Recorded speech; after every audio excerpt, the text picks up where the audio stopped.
আমার আসতে একটু দেরি হয়ে গেল, আপনি রেডি তো? হ্যাঁ, ঠাম্মা রান্না চাপিয়েছে, খেয়ে যাবেন? না না, দেরি হয়ে যাবে। আপনার টিপটা তো ঠিক জায়গায় বসেনি। বাবু, চোখে দেখতে পাই না তো, আপনি একটু ঠিক করে দিন। কি হলো, দিন না।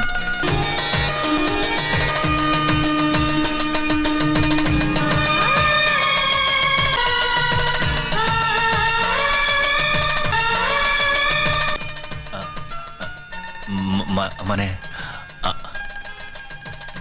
আপনি আপনার জামাটা কোথা থেকে সেলাই কি হয়েছে? না মানে সেলাইটা কাঁধের কাছে একটু দেখে নিন না।